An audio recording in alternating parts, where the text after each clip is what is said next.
Ladies and gentlemen, welcome to Sinkers for School. As I'm William McDermott, joined here with Oliver Sabo, and today we will be covering another varsity wrestling stream for you guys tonight. Oliver, we got Saints facing Christiansburg here. Yeah, Christiansburg, a good team. Saints coming off a loss at Benedictine, close loss, 34-33 in a tiebreaker. I'm excited, William.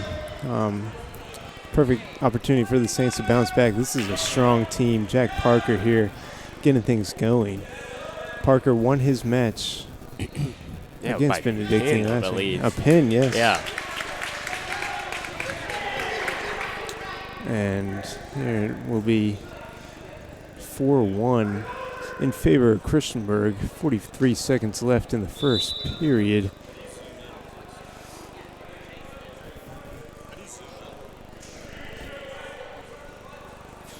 Yeah, so Parker's hurting. Looks like injury to the mouth, and that one is tough. Yeah, so Oliver, going back to that matchup against Benedictine, pretty tight the whole way through.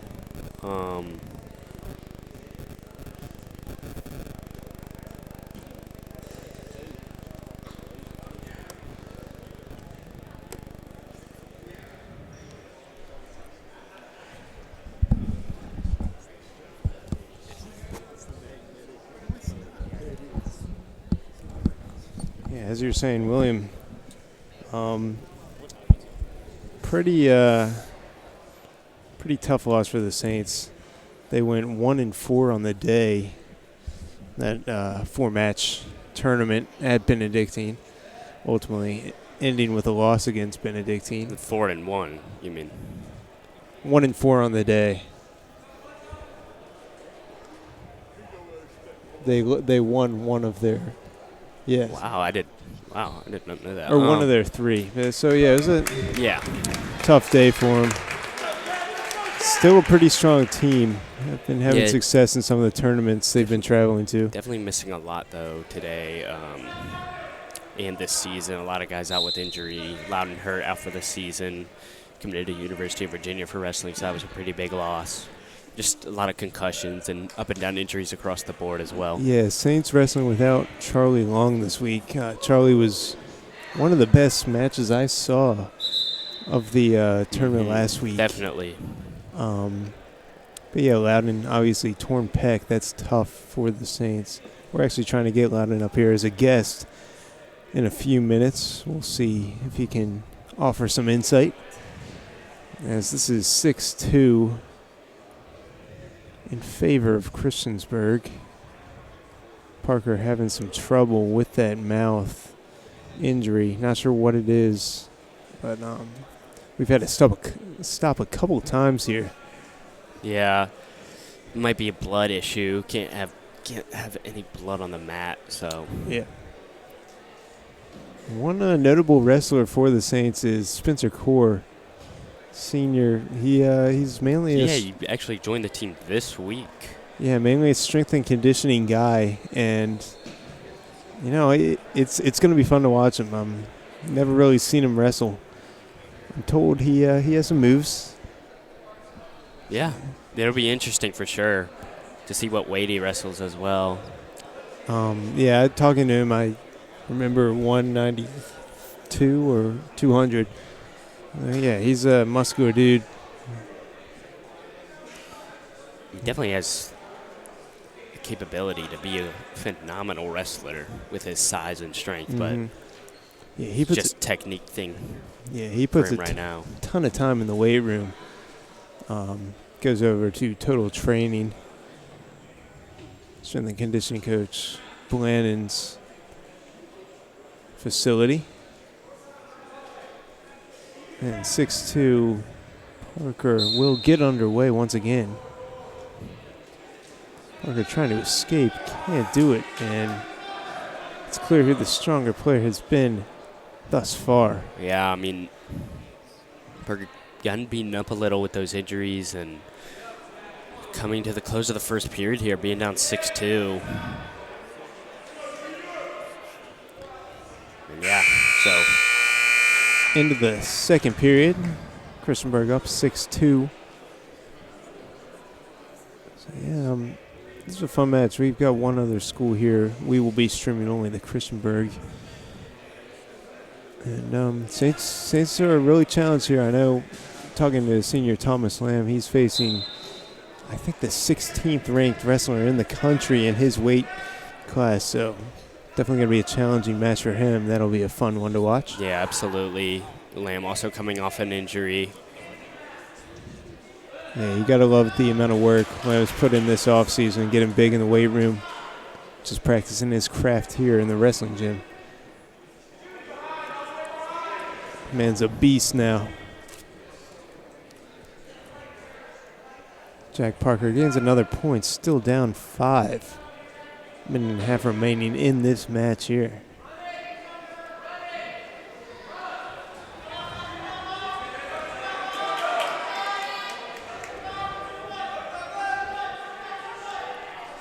Yeah, Parker just, this you could tell just by this, there's another point for an escape. He goes off the mat. 8-4 here. You can just tell Parker definitely with the size disadvantage. Yeah, clearly. So there's a tough takedown. Yeah, It's going to be 2 points for I believe Parker's only 92 Christiansburg there. pounds, and Parker is struggling here. 10-4. 45 seconds remain.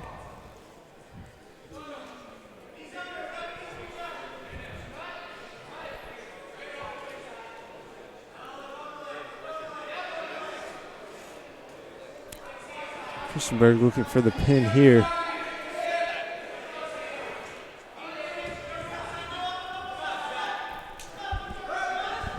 Down to 20 seconds now. be another point for an escape for Parker. So, yeah, ultimately, this match looks to be going Christiansburg's way unless Parker can get a incredibly quick pin. Yeah, off the mat. We'll be going into a third period, though, Oliver.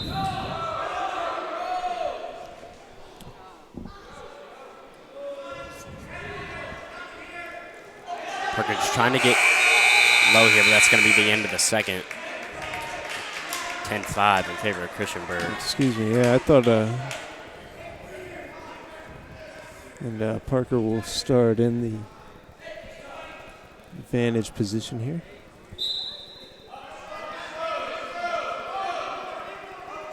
Trying to get something going, but yeah, there's clear size difference here. Parker's just gotten outmatched.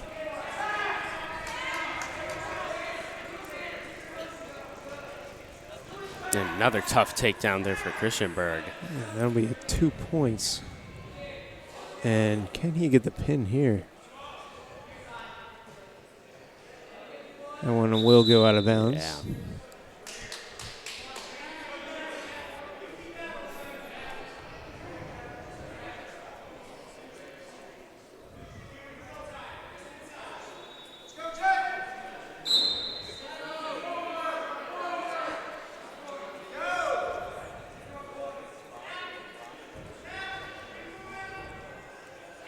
Yeah, so 13-6 in favor of Christiansburg.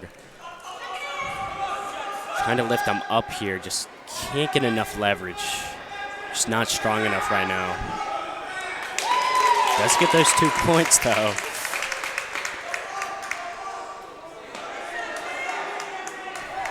Add one for Christiansburg.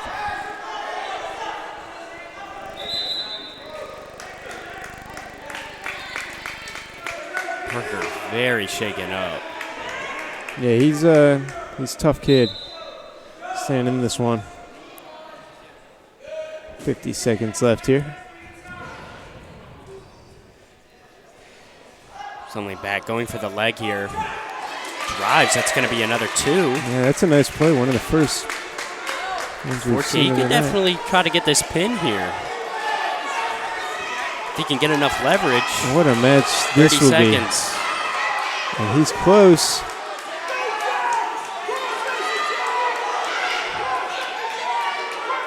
Oh, 20 seconds. Almost there. 18 seconds. Going to have to try to get him on his back here.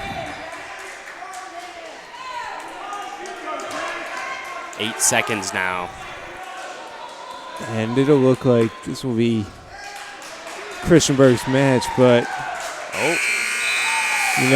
good effort though from Jack Parker there in the final seconds. It's looking a lot worse than 14-10 here in second. And Parker is shaking up here. Wrestlers, we said it before, some of the toughest guys in sports. Mm-hmm. And here we will have Eric Rogie. Yeah, star for the Saints. Eric Rogie, considered one of the best in the state, if not the best. And what a great time to have Loudon Hurd join us, maybe do some play-by-play, Willie. And we'll hand it over to him.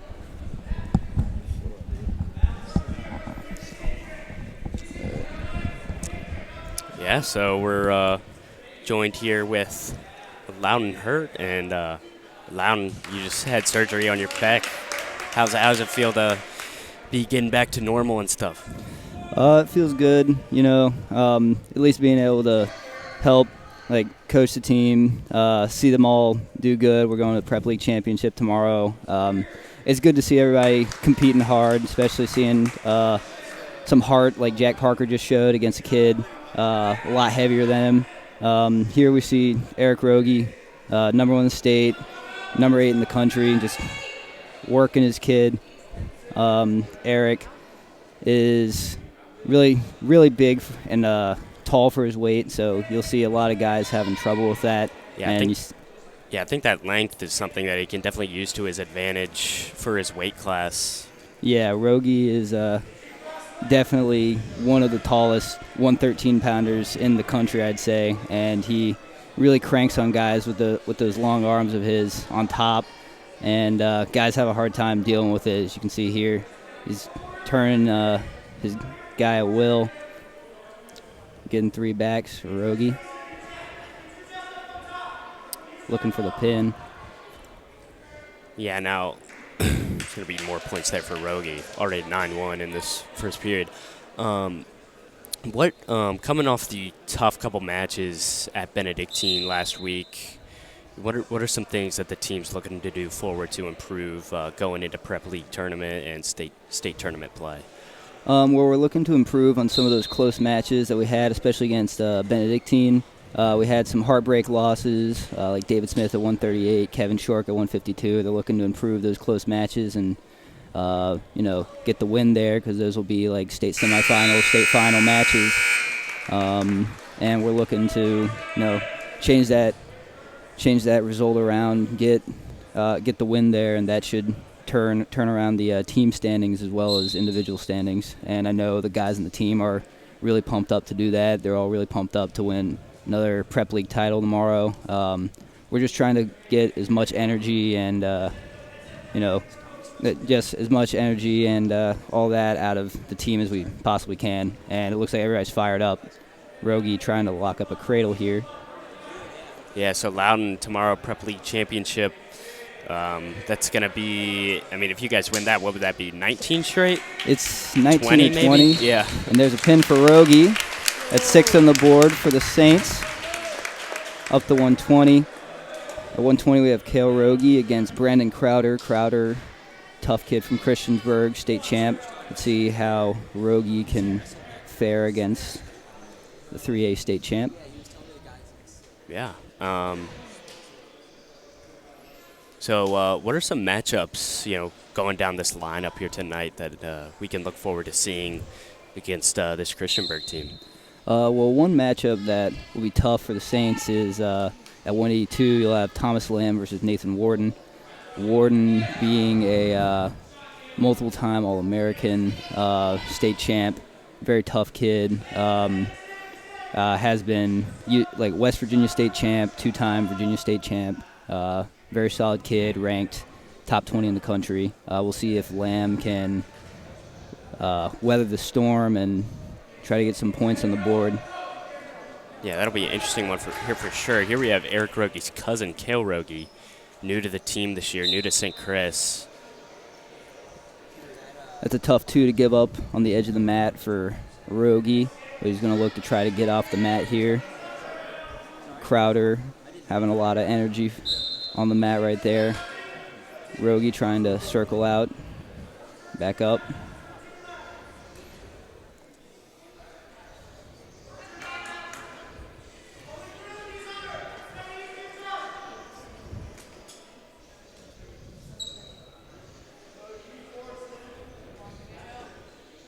You'll see a lot of these other Virginia teams try to roll around a lot on top, throw a lot of half Nelsons, try to suck you back.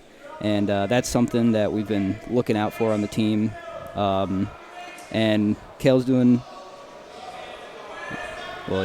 doing an all right job of fending off that half. Oh, good. Good defense by Rogie.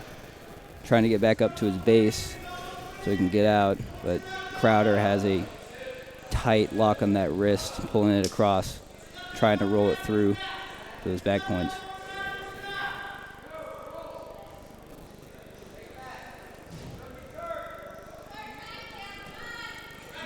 Pretty hard for Rogie to do much in this position. What are some things as a wrestler you can turn the tide and sort of get some points while on the defensive side of the?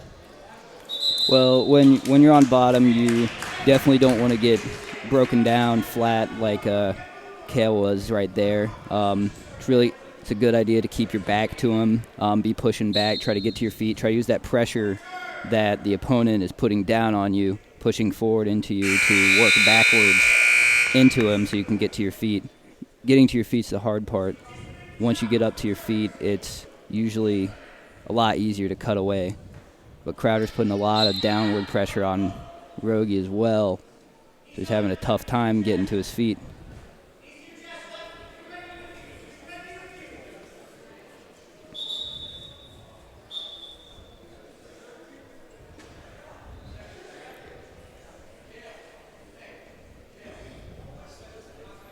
It's a close match so far, though. Rogie's keeping it close, not allowing any points on top from Crowder. Yeah, it looks like the official discussing something with Mr. Abbott, who's doing the scoreboard today. I think he thought it was the third period. It's second. Mm-hmm.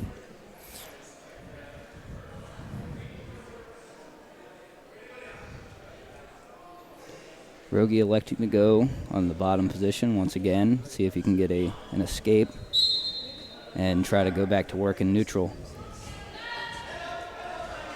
Oh, up to his feet.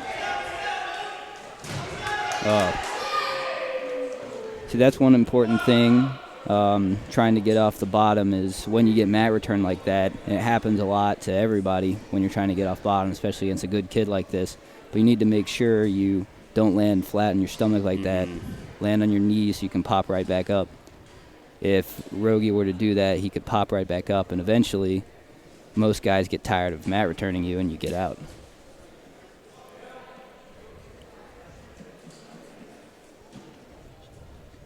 Tight pry ride by Crowder. Rogie back up to his feet. See, if Kale keeps working like that, he could tire out Crowder. His top position is, despite how it looks, a very, very tiring position. And that's one thing that I think the St. Chris team has over a lot of teams is our conditioning.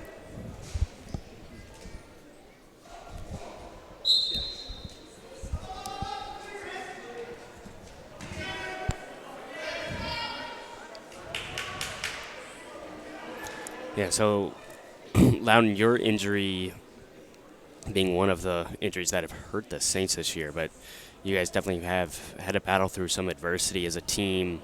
You know, what's it like overcoming obstacles like that as a team and sort of everybody's got to find their niche in the team and sort of. Yeah, it's tough losing some of your big time starters on the team, like Mason Dubois out with a concussion. That's tough for the team. Obviously losing me is tough for the team, and most of the team's kind of riddled with injuries. Some people wrestling through it, some people trying to get back as soon as possible. But it gives an opportunity for younger guys on the team to step up in the lineup and see if they can prove themselves. Charlie Long being a good example of that, replacing Dubois for most of the season, and he's been able to do a pretty good job of filling in that role. Maury Levy, same thing. You'll see both of those guys not wrestling today because they're trying to get over injuries of their own. So today you have Peter Natale, third string 145, replacing Charlie Long after Charlie replacing Mason. You'll see, I believe, Heaton O'Brien at 160, first-year wrestler. And you'll see Spencer Core, the story of the week. Yeah, joined the team this week. Joining the team, wanting to help out at the Prep League tournament at States, try to get us some points so we can win that third state title in a row. There it is.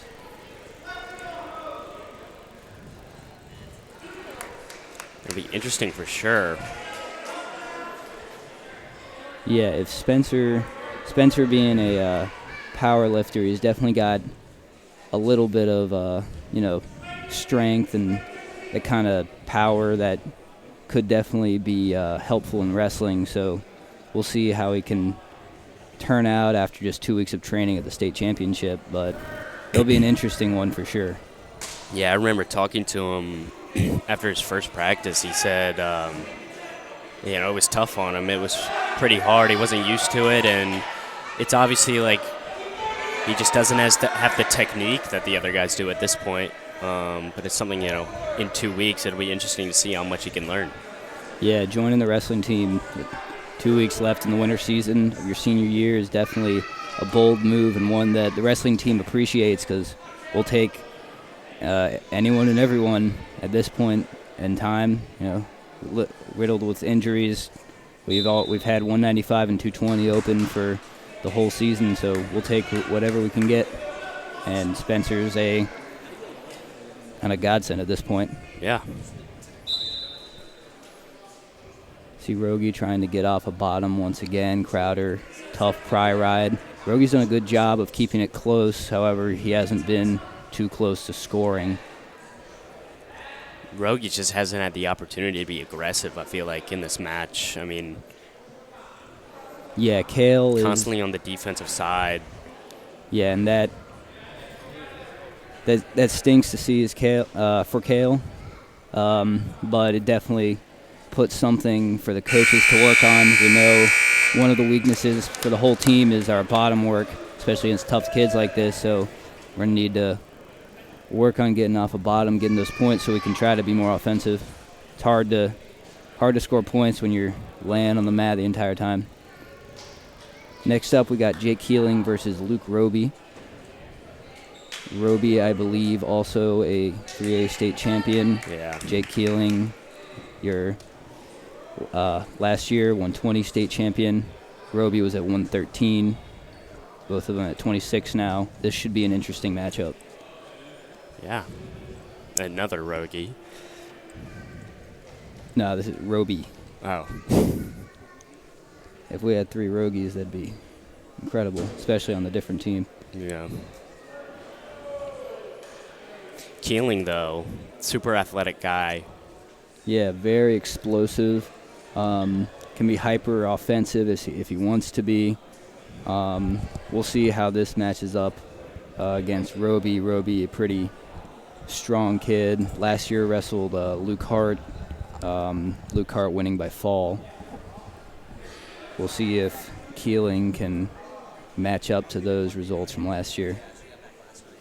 Looks like we got some technical difficulties. Yeah. Yeah, so Keeling's a guy who always sort of been in the wrestling system, on his way up through St. Chris. Been at St. Chris a pretty long time.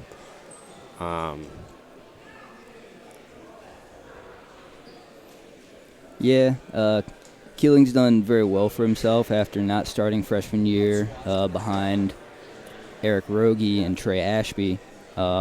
He finally broke the lineup last year and was absolutely amazing for the team at 120, winning a state championship, scoring a lot of points, being right on the fringe of placing at those big national tournaments. And you see him in the same place this year, doing very well for himself. He's had a lot of close matches that perhaps shouldn't have been as close as they could have been, but when you see him wrestling at his full potential, he's very exciting to watch.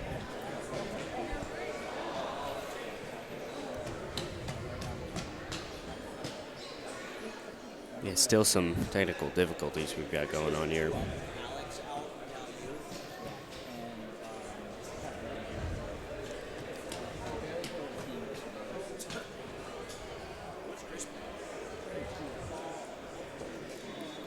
Definitely a terrible part of wrestling is how awful the kind of operating systems are of almost every wrestling tournament. They know how to delay tournaments. They know how to be really slow in dual meets. And it happens quite a lot. You see Roby getting a little frustrated and not wrestling yet. It always messes whenever you have kind of lapses like this. Always messes with the athlete's warm up. You get thinking about the match a little bit, and when you think too much, it kind of you do not want to think too much before a wrestling match. You kind of want to clear your mind, just be in good state of mind so you can wrestle freely instead of thinking too hard about your opponent. Keeling with a diving shot there, in on a leg, popping through the middle. Yeah, so speaking of pre-game routine, Loudon, what's your pre-match routine? When you're getting ready and make sure your head's in the right space going into a match. Well, usually, first of all, tough slam there. Good takedown by Jake Keeling. Pre-match warm-up, I'd say for me, I warm up in back hallway, back room, wherever I can, whether I'm at a tournament or a dual meet, and then I come out. Usually 3 to 4 matches before my match. I kind of have these superstitions, and I think a lot of wrestlers do, but I have these superstitions where I have to put in my headgear 2 matches before my match. I have to take off my shorts right before. I have to take off my shirt right before I go off, and I have to fold my clothes very neatly. It's, yet again, very superstitious, but it's something that I think a lot of wrestlers do. Not specifically those things, but I know at least on our team, Kevin Shork, Eric Rogie have their routine that they have to go through every match. Roby trying to get elevation on his hips and shake Keeling off. Keeling only allowing the 1, though. It was a good decision by him.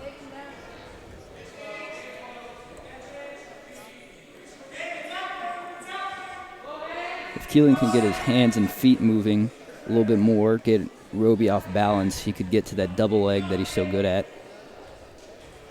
Roby's in on a high crotch. Keeling trying to throw the hips in.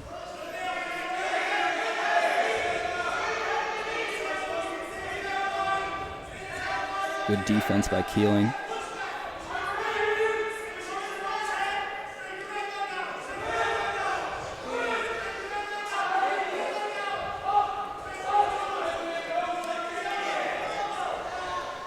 Yeah, so coming down to the last few seconds of the first period here. Keeling going to be up 2-1. That was a good defensive job by Keeling, not giving up those points at the end of the first period. Giving up points at the end of the period can be deadly because you don't have the opportunity to get that escape and kind of tie up the match. Roby going to start up top here. When a wrestler chooses in between periods to start up top or face-to-face or down low, what are some, is that just a preference type thing, or does it go more deep than that? Most of the time, most wrestlers will choose bottom because if you have confidence in your ability to get out on the bottom, then that's a easy 1 point that you can get and kind of rack up the score and then get back to neutral, or you can get the 2 points for reversal. If you have complete confidence in your top ability, then you can go on top and try to turn them. There are a lot of guys on our team.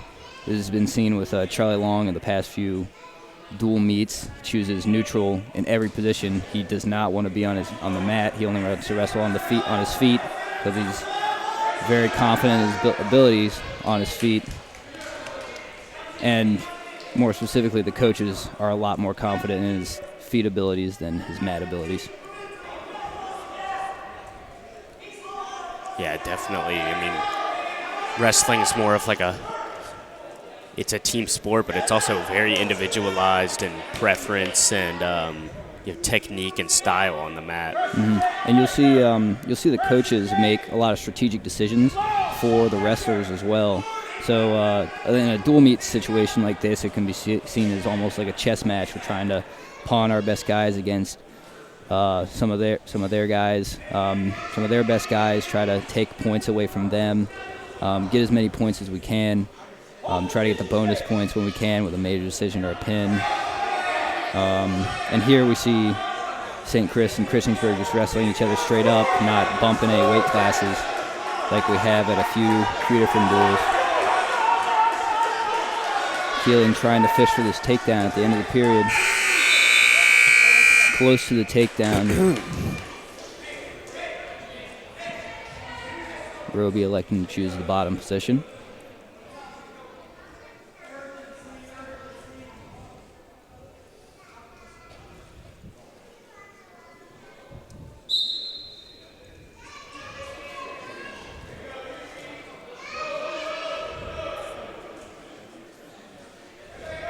Good return by Keeling, flattening him out.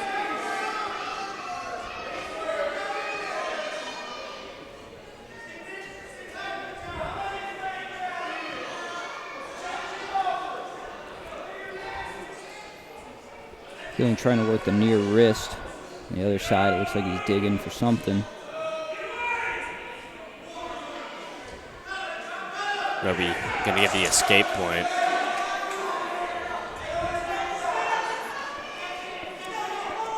In order for Keeling to secure the match, he needs to keep being offensive, try to get more points on the board. I know having a 3-2 lead can be not too reassuring at times. He's one score away from winning the match. And Roby's been getting in on shots but unable to finish them. Keeling trying to get around, secure this 2 for the team. Less than a minute left here. Stalemate on the mat. We'll be back up in neutral. Keeling will probably have to start attacking more. They'll hit him with a stalling call, 2 stalling calls, and Keeling would be tied with Roby 3-3, get a stalling penalty point. He needs to move forward a little bit more.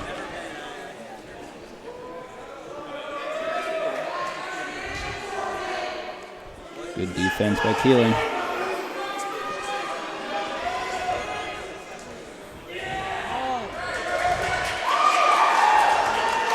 Re-attack attempt by Keeling, getting to the thigh, with no 10 seconds left.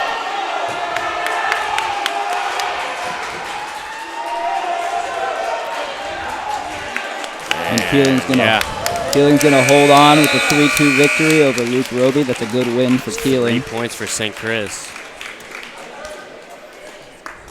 And have Riley Fink coming up for the Saints. And I'm going to also pass it over to Oliver Sabo. Ask you some questions, Loudon. Awesome. All right, Loudon. Taking over for McDermott for a bit, giving him a breather. Awesome. We see Riley Fink.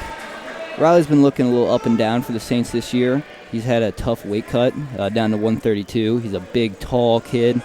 I'd say about 6 feet tall, and making 132 is a heck of an ordeal for him. But when he's on, he can wrestle really well, and there it is. There's a great cutback shot to a Turk, looking for back points. Loudon, as a wrestler, do you find it harder to cut weight or make weight or gain weight? Excuse me. Well, I've never really had to gain weight. So I've never been in a Thomas Lamb-like situation where I bump up from 152 to 182 over one summer, which is a heck of an accomplishment by Thomas Lamb. So I just say cutting weight. But if you diet right and work out as much as you need to, then it sucks for sure, but it's something that all wrestlers have to do. I know we got both Rogies and Fink are struggling a little bit with their weight cuts this year. They're all making it, but it's always been close. Fink with a tough ride on top.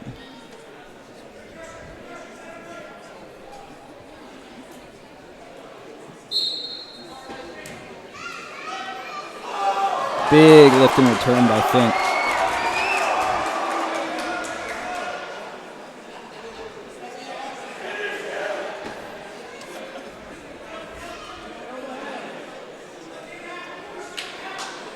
So last week, I know you guys were dealing with a couple of forfeits. Is that the same tonight, or guys got guys healthy again? We're definitely dealing with some forfeits. At 220, that's gonna be a big weight class. That's gonna hurt us in a lot of dual meets. Fink trying to stack them up here, getting back points. We got 2. So yeah, 220 is definitely a tough weight class. Not having anybody that's giving up 6 in every dual meet. And well, actually, that should be about it now, because we have Spencer Core wrestling 195. So we only have 1 forfeit as opposed to the 2 that we've had most of the season, and 3 that we had against Cosby, with Fink not making weight at 132. Yeah, I'm excited to see Core. How's he looked in practice this week? Well, it's interesting, being 4 days into wrestling, not really knowing what to do, but also having kind of a strong power based background. Like, he's looked good in some positions, and he definitely needs work in other positions, but we'll see how he can round out by states, see if he can do any damage in the 195 bracket. Absolutely. Fink here, commanding lead, 7-1. Fink looking to get to his feet, and there's a locked hands call on the Christiansburg wrestler. Fink 1 point away from getting the major decision, but I'm sure he's looking for more.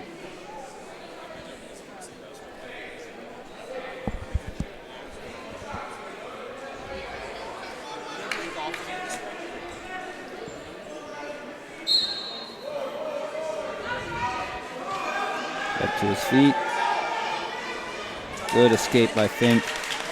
At 9-1 with a major decision already in hand. Good sweep dump by Fink. He's got him on his back. Looking for the fall. What he needs to do is lift that head there. Get the other shoulder down. But he's got tons of time. Trying to run the bundle there.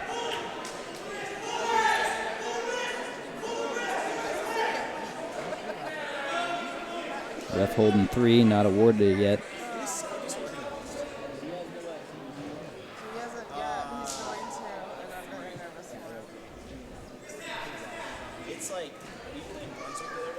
Fink up 14-1 now. Only 2 points away from the technical fall.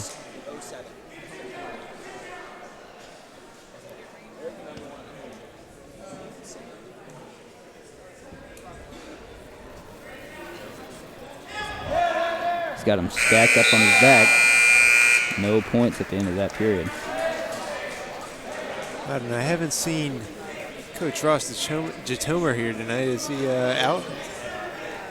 Yeah, Coach Jatomer is out in New Jersey for some personal business, but he will be back by next Tuesday for a duel against the Model School for the Deaf and Collegiate, which will also be at home. That'll be our senior night. So anybody watching, come on out to the senior night tomorrow, or Tuesday night, I believe 6 o'clock. Fink got a cradle here. Rolls it through. Oh boy. There we go. Big pin for Fink. Up 14-1, about to get the tech fall, gets the pin instead, putting the Saints up by 9.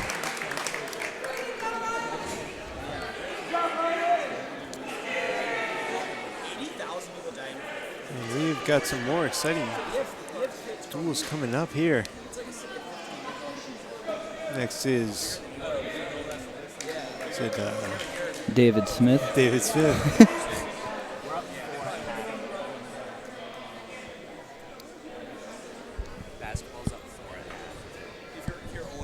An update on varsity basketball. Up 4 against the Woodbury Forest Tigers at the half.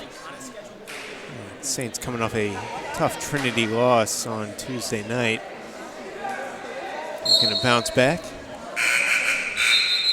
Looks like Smith got the forfeit at 138, putting the Saints up another 6. At 145, we have Peter Natale versus Christiansburg Kip Nininger. Nininger being another 3A state champ, but at another school, transferred in from Cave Spring in the Roanoke area down to Christiansburg. It's been looking solid for him all year. Natale sucking it up and wrestling at 145 for the injured Dubois, or the injured Long, who was in for the injured Dubois.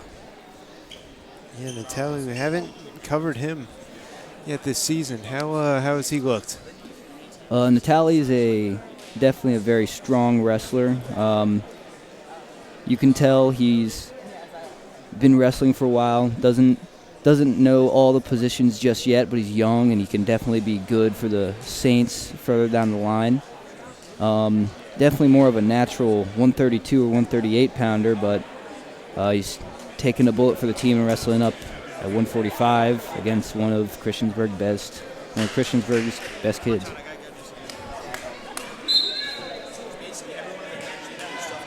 Nininger in on heck of a double leg. Quick 2 out of bounds.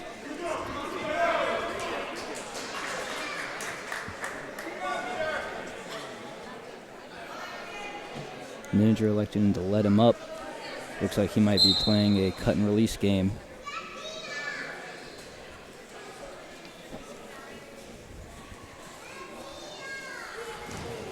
Big slam by Nininger. Throwing in that right boot. And an illegal full Nelson. So that'll be 1 on the board for Natale, 4-2.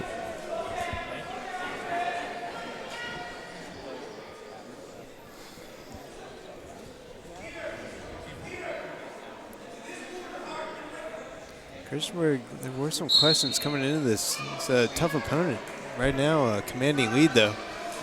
Yeah, it's actually been a big theme in most of the duels we have. We get a pretty good lead in the beginning, and then the end used to be very rough because we had so many forfeits at the end that we would lose 12 points to them by having no wrestlers there. And Natale gives up the fall. But next up we have Kevin Shork. Shork up from 126, wrestling 152 this year. He's looking a lot better at this weight class. Not cutting hardly any weight. He's a lot more powerful and explosive now that he has that muscle back.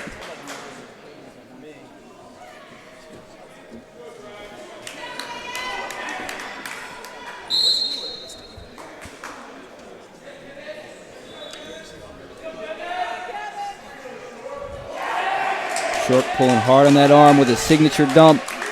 There it is. 2 for Kevin Shork, throwing in those signature Kevin Shork boots. It's really strong here.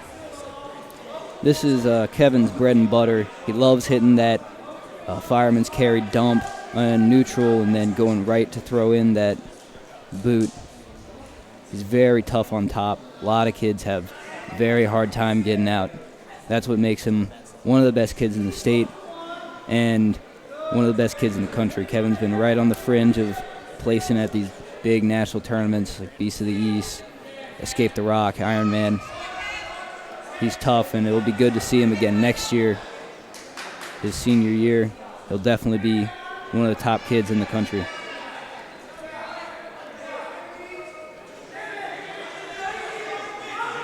Short looking cross body, throwing in the second boot. Looking to spread him out.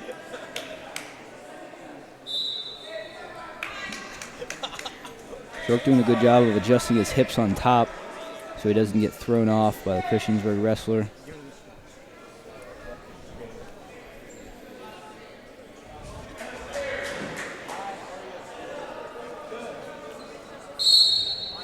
Letting him up so he can get try to get another takedown.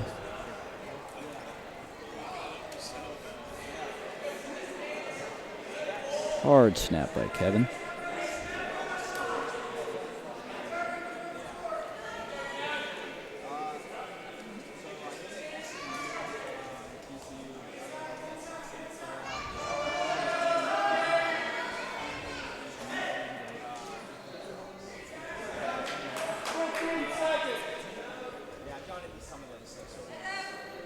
Not much happening in this position. I see a stalemate coming on. Or maybe the ref will let the period finish out. That's what I'll do. End of the first period. Short up 2-1. Short's choice. He likes to choose bottom.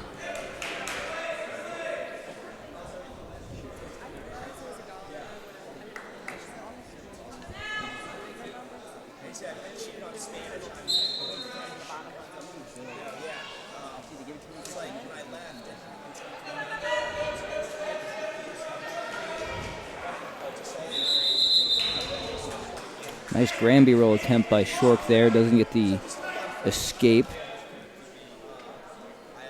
However, he's definitely making a lot of progress getting up. Only 12 seconds into the period.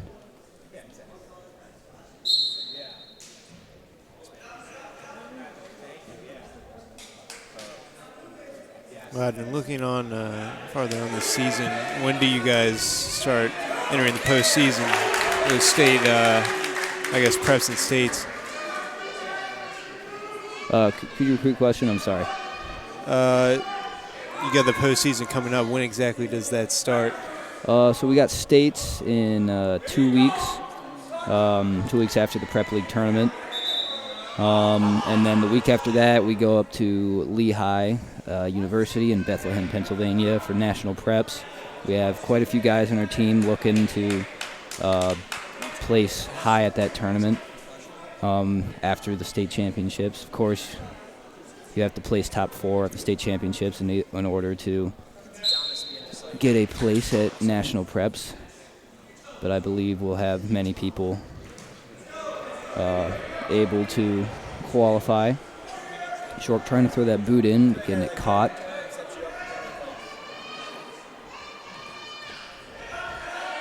He's rolling. Short pretty high with his hips. Doing a good job of trying to find something to hang on to. Finally grabs that ankle.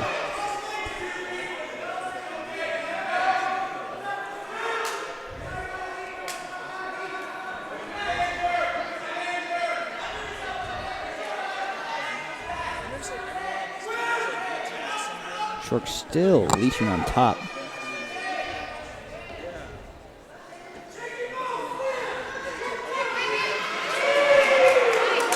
And there's a late reversal by Christiansburg, and another quick reversal by Short.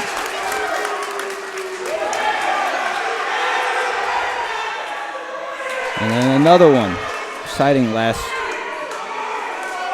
few minutes. 2 seconds, sorry.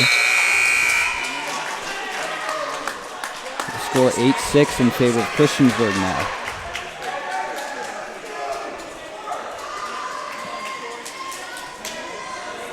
And 1 period remaining, Short down 2. And the Christiansburg wrestler electing to choose bottom. It'll be a tough position for Short, because either he has to score on top or he'll have to let him up and take him down twice just to score the match, or tie the match.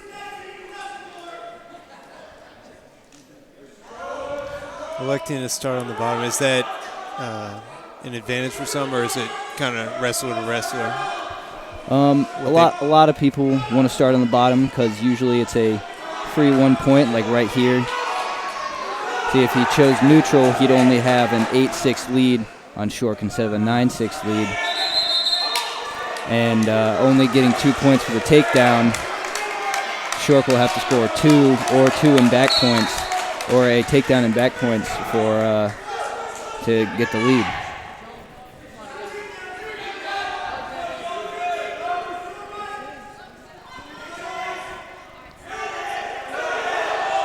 Shork looking to get his hips back and try to get the go behind. Christiansburg keeping a tough lock on his leg though. Sending him to his hip.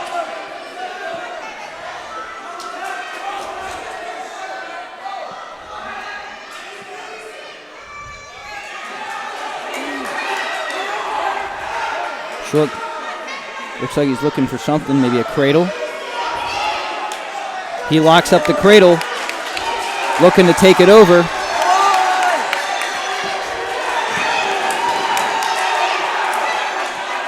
Shork getting back points.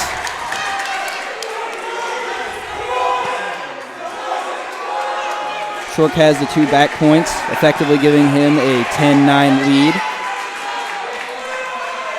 He has 17 seconds left in the match to hold on and get the win. It looks like he's going to try to do just that.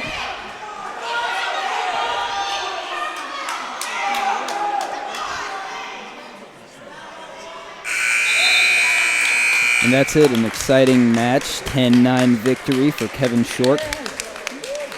Christiansburg obviously a little frustrated about that one. Yeah, that was fun to watch. Next up we got Jameson Knotts at 160. Knotts has been looking great this year. Very offensive, can wrestle from almost any position, very good on top. Knotts been looking bigger this year. I don't know if that's just me or... He's definitely gotten bigger this year after wrestling 152 last year. He bumps up to 160 and actually has to cut a little bit of weight. He's looking big, strong, good for the weight class. We'll see how he does.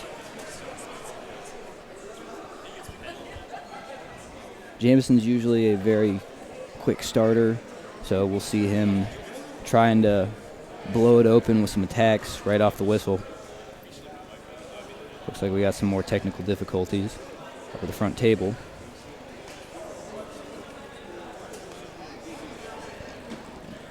Yeah, seen that a couple times tonight. Yeah, the program they're using, Track Wrestling, is notorious in the wrestling community for being a little crappy at times. Could be down right now, just locally. It could be down all over the country. Who knows? It crashes whenever it's most convenient.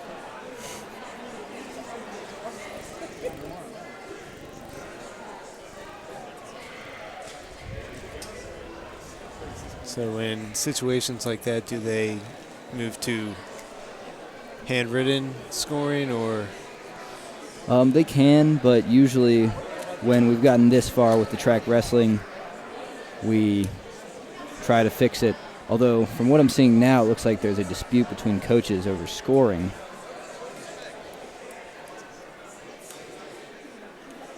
We got the Christiansburg coach and Coach Ian Squires for St. Chris up at front, arguing over something.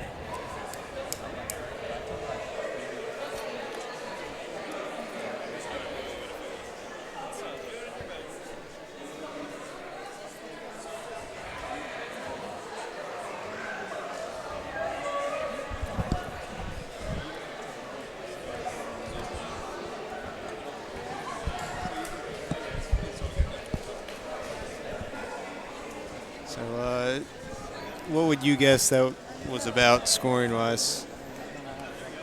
I'd say the Christiansburg coach is a little frustrated about that last takedown and back points call in the match with Shork. His kid still had a hold of his leg, but Kevin did have the cradle and did hold him on his back for a 3 count. So the rules are, even if they're holding on, if you lock up a cradle and put them to their back, that is 2 points, and they'll start counting back points. So that was the right call by the ref, but definitely controversial in the eyes of the Christiansburg crowd. Strange buzzer.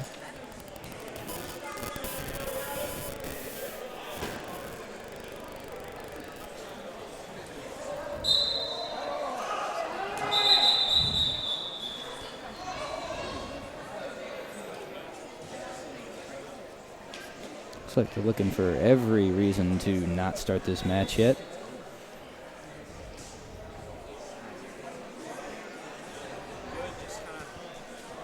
Wait, looking at the score, 24-11, your Saints in the lead. Looks like it was 30-12. Yeah. Might have changed something. It may have changed the result of the Shork match around. I don't know. Well, I'll have to look at those results afterwards. Nevertheless, Saints still with a significant lead.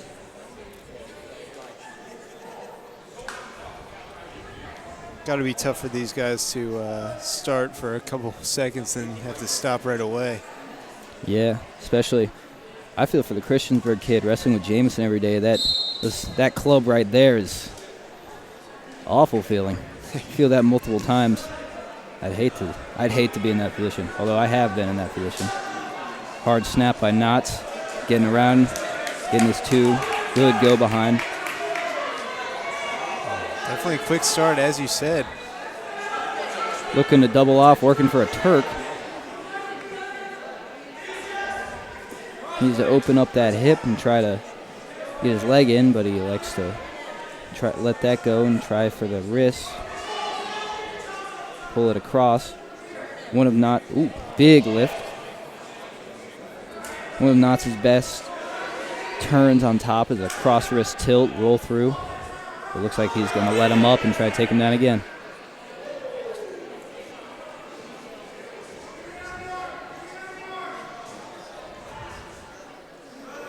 Russian tie from Christiansburg.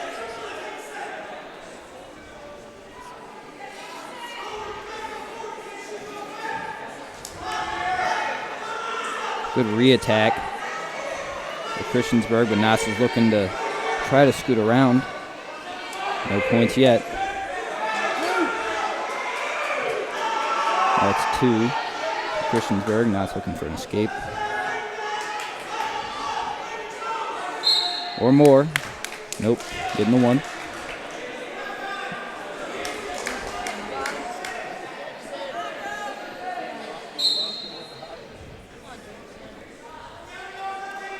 All tied up here. 30 seconds remain in the period.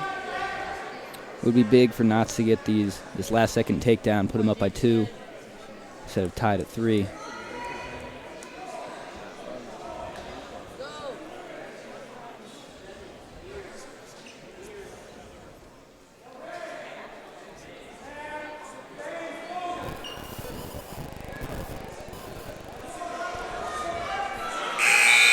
End of the period, there'll be no score, 3-3 after 1.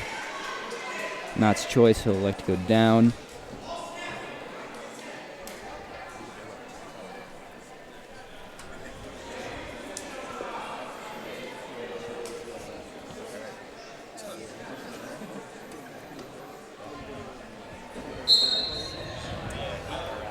Knotts up to his feet, looking for a tilt is Christiansburg. And getting it. Has a good cross wrist suck back by Christiansburg. Knotts looking to recover from that after doing like 3 back points.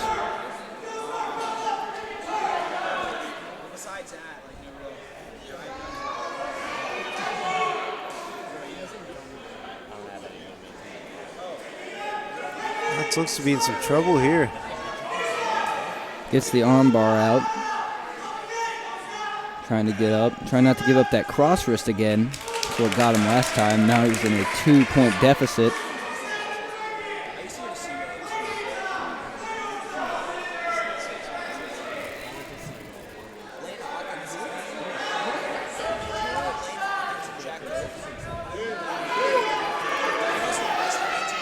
On a tough whizzer here, trying not to give up the points on the edge.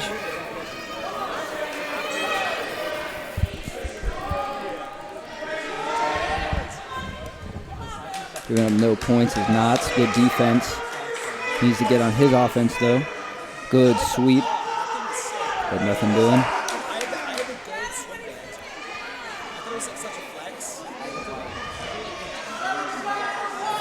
Needs to get his leg back. Try to defend that.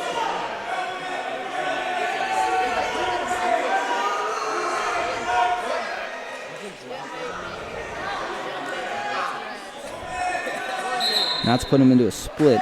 See, one of the problems Knotts is having with getting to his shots is he's not releasing the hands, not getting the guy's hands out of the way. And he's able to block him with his head and hands and throw his leg back. And even though Jamison's covering a lot of distance, he's not able to get to that leg very cleanly. Yeah, that's interesting. Looks like we're going to end the second 6-4 Christiansburg's choice, and they're going to choose down. It would be big for Knotts to get back points here.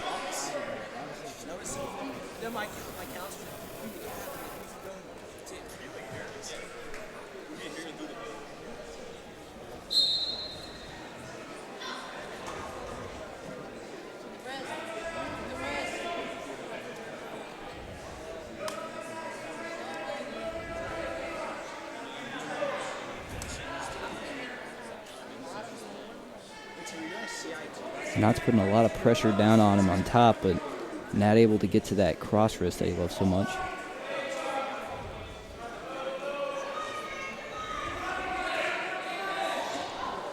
Big lift, but he recovers well.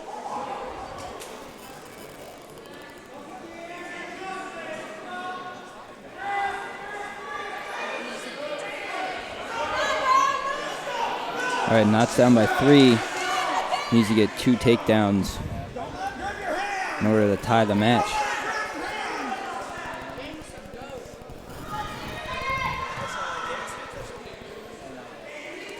So how tough do you think this is going to be for Jamison? Minute left. Well, Jamison's, like I said, a very fast starter, but he's always had a little bit of a problem with the finish of his matches. We'll see if he can overcome that hump and get the 2 takedowns. We got 38 seconds left.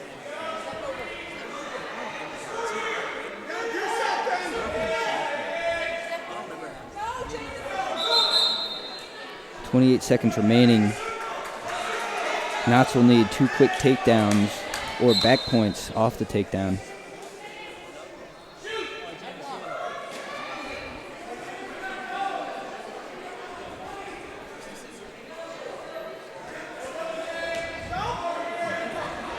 So once again, you see he's holding on to those hands and not releasing them, not able to get to those legs. Right. Christiansburg kid is able to push off his hands as Jamison's shooting, allowing him to get a lot of space between him and Jamison. And the points that are going to separate them are those 3 back points from Christiansburg at the beginning of the second period.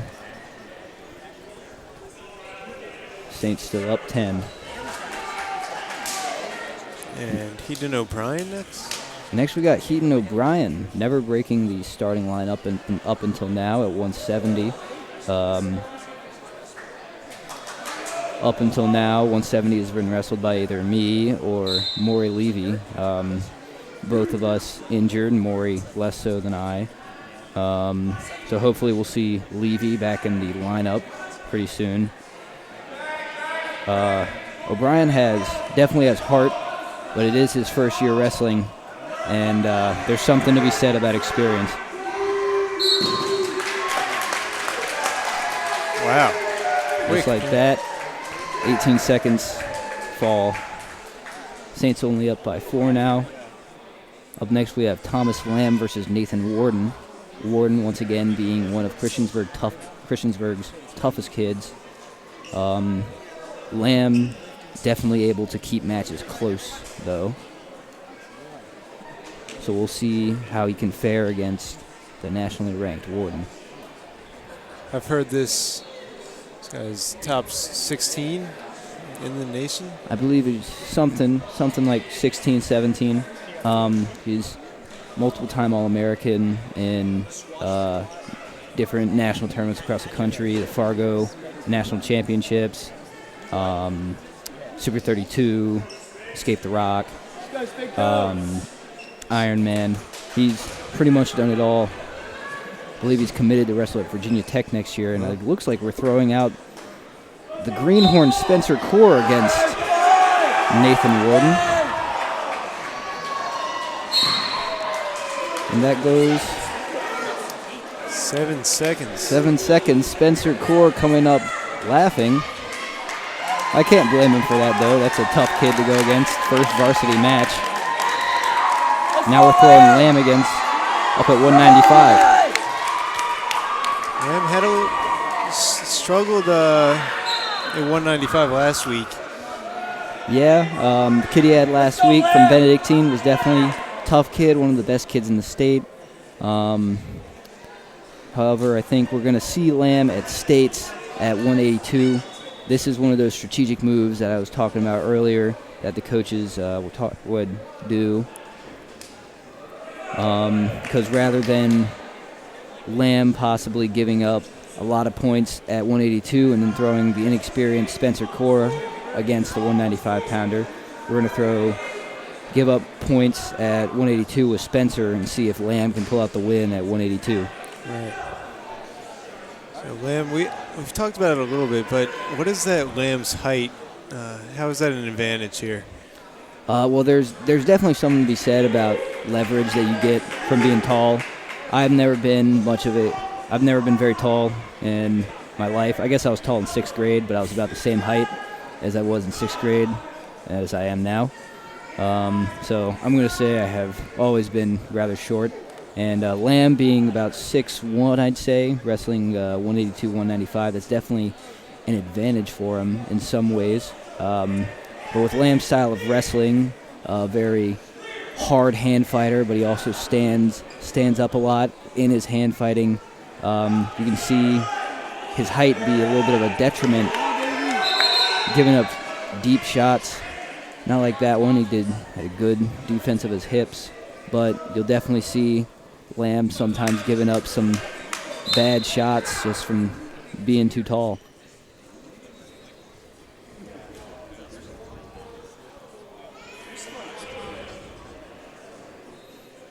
One of Lamb's big things, though, is how hard he hand fights. He actually got a mild concussion earlier in the season from hand fighting too hard. Headbutted the kid a few times, beat the kid, then said he was a little dizzy afterwards, and I could understand why. Yeah, they sidelined him for a couple weeks, didn't it? Yeah, Lamb definitely had a tough time, especially last week. Last week for the duel against Benedictine and Oscar Smith and all those. That was his second day back from the concussion, so right. He definitely wasn't feeling 100% going into that match. So if he were to see the Benedictine 195 again, which I don't think he will, but if he does, then it would certainly be a different match with Lamb being at 100%. Lamb getting up quick in that second period.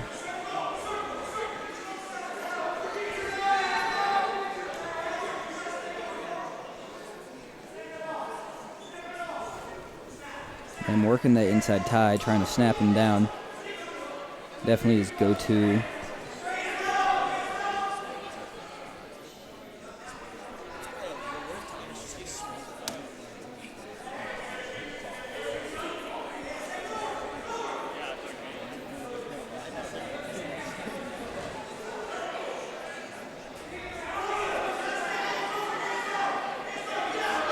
Big underhook, but Lamb gets right out of it. A whole lot of dancing going on in the second period.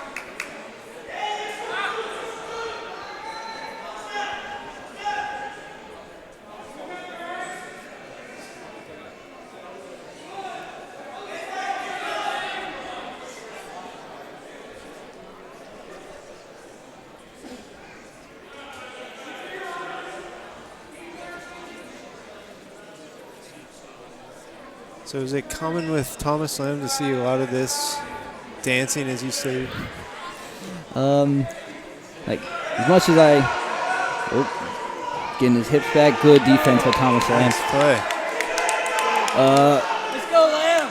As much as I like or don't like to say it, Thomas is definitely more of a defensive wrestler than an offensive wrestler. He's looking for situations like this where they shoot on him, and he's looking to get behind off of their shot. Okay. You'll see him attack sometimes, but if it's a close situation and he needs to score, he'll be hard-pressed to find an attack. Right. And it's working for him here. Staying right in this. 1-point lead. One of the things that does work to Thomas's advantage, though, is how much he snaps on the opponent. Feeling that snap and wear and tear of the hand fighting, especially when somebody big and strong like Lamb will wear down on you, and somebody with lesser conditioning will start to fall apart. And that's more or less Lamb's game plan most of the time, is to get them to break in the second or third period just from the hard hand fighting alone. Good breakdown by Lamb, working to get him forward.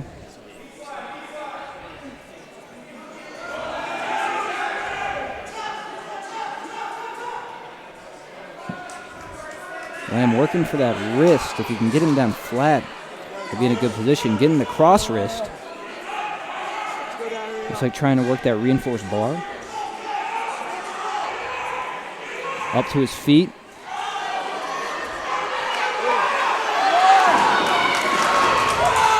On his back for a second there. Could have been 2 count. Coach Ian Squires and Andrew Jordan obviously not too happy about that. And that's 1 for Christiansburg. Nice job getting out of that, though. Yeah, Lamb was definitely a little scary there to watch, in that overhook seatbelt position.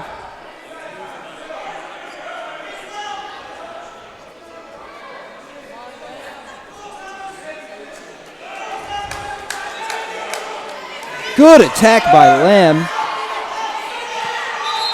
If you can do more of that, we'll definitely see a lot more scoring from Lamb, a lot more points.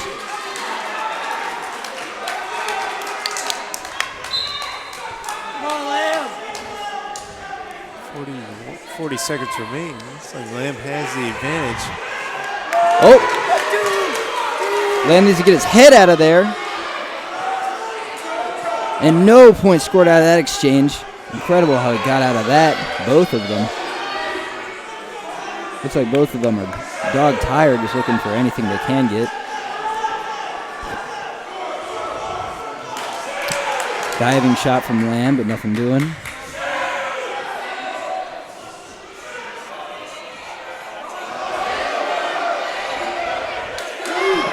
Oh, in the last 2 seconds, Lamb gives up the 2-point takedown. And he'll lose the match right there. That's a tough one for Lamb. 3-1.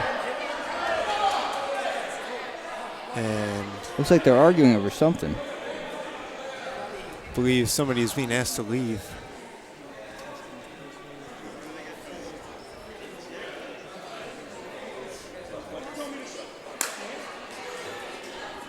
Not sure what that one was about. Looks like a Christiansburg father may have been yelling something to the coaches or the refs or the athletes.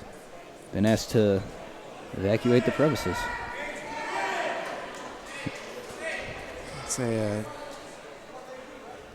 Is there still time on the clock, or?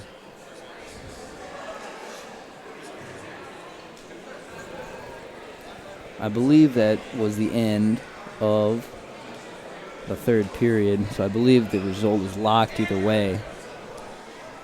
Another tough one for Lamb. Thing is, if Lamb were to revert back to his normal ways, he wouldn't have given up that last 2 and could have gone to overtime. Sudden victory. Saints down by 5 now with 2 weight classes left. Forfeit for the... Forfeit at 220 does give Christiansburg the overall dual victory, but we'll see how Caleb Bay fares here at 285. How's Caleb look this season? Caleb's definitely improved a whole lot from what he was sophomore year and last year. He's got a lot more attacks. He can get off bottom a lot better. We'll see him trying to do what he can against this severely undersized heavyweight.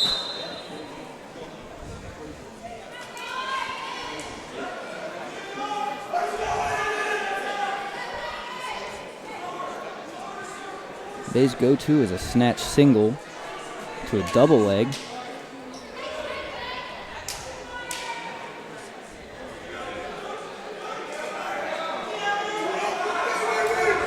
Looking to get out of that tie.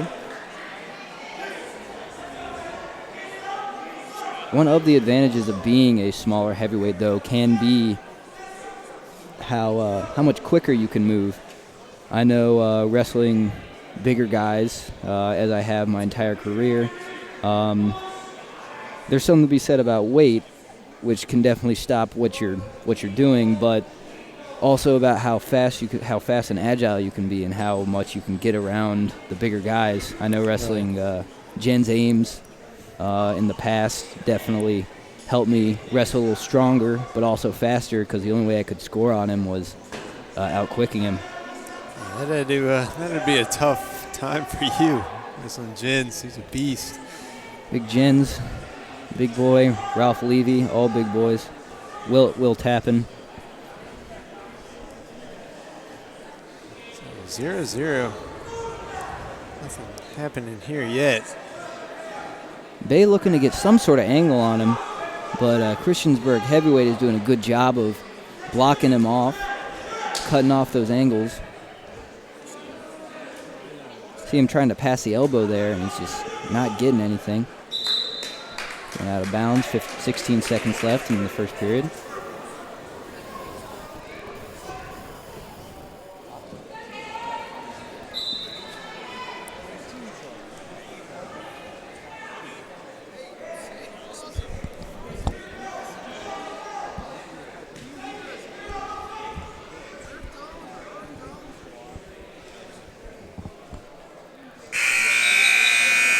That's the end of the first period, 0-0. Interested to see where they'll put Bay. Looks like they defer, and Christiansburg will choose down. Now, this is one of the disadvantages of being a smaller heavyweight, is having that big boy on top of you.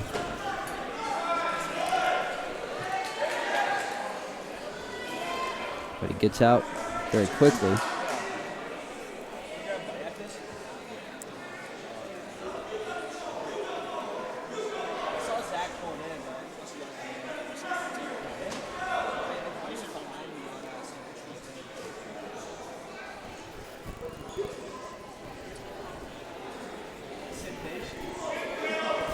Bay looking for something, but he can't just can't get in. Keeps having to go to these overhooks and overties instead of getting inside where he wants to be, snapping him down.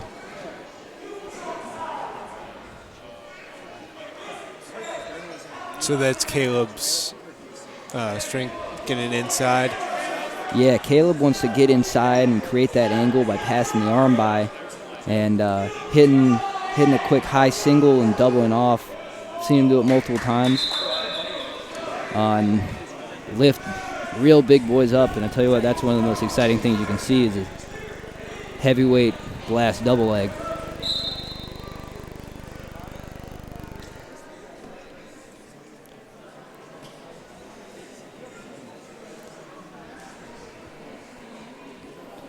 Still a whole lot of nothing happening in the second period after the escape. 40 seconds left on the clock.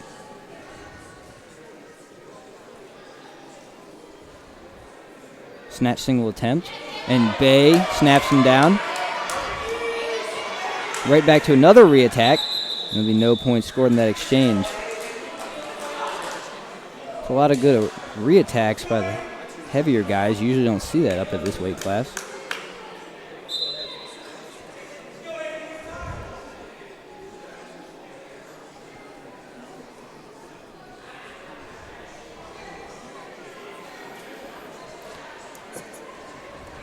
Ooh, slide by Christiansburg. Gets the quick 2. That was slick. Short time with 2 seconds. And he'll get the quick 2 count at the end of the second period. Bay down 5. Looks like they're going to choose neutral.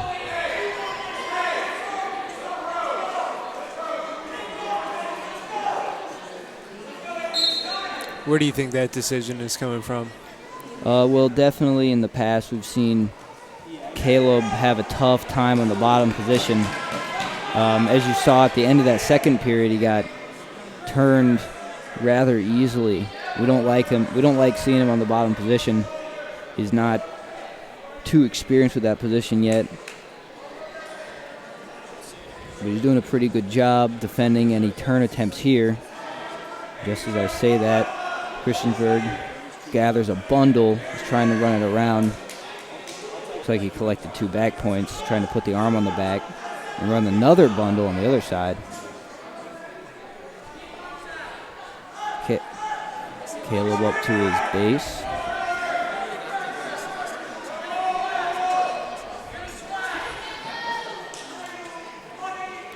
See, in this position, the hips of the Christiansburg wrestler are so far up, you could circle out.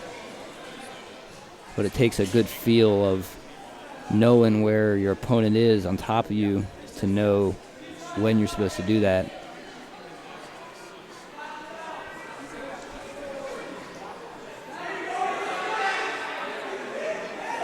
And Bay getting sucked back from that sit-back position. He's fighting hard here.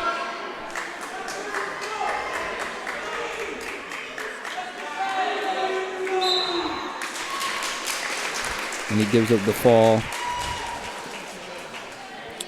So the Saints fall to Christiansburg. 41-24 is your final score. Yeah, tough one.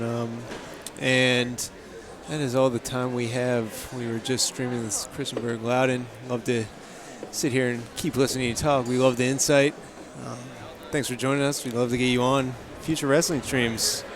Oh, yeah. Thanks for having me. Yeah, so good luck to you guys tonight, and good luck the rest of the season. Thanks. I'm Oliver Sabo. This is William McDermott and Loudon Hurt, and he's signing off. Have a good night.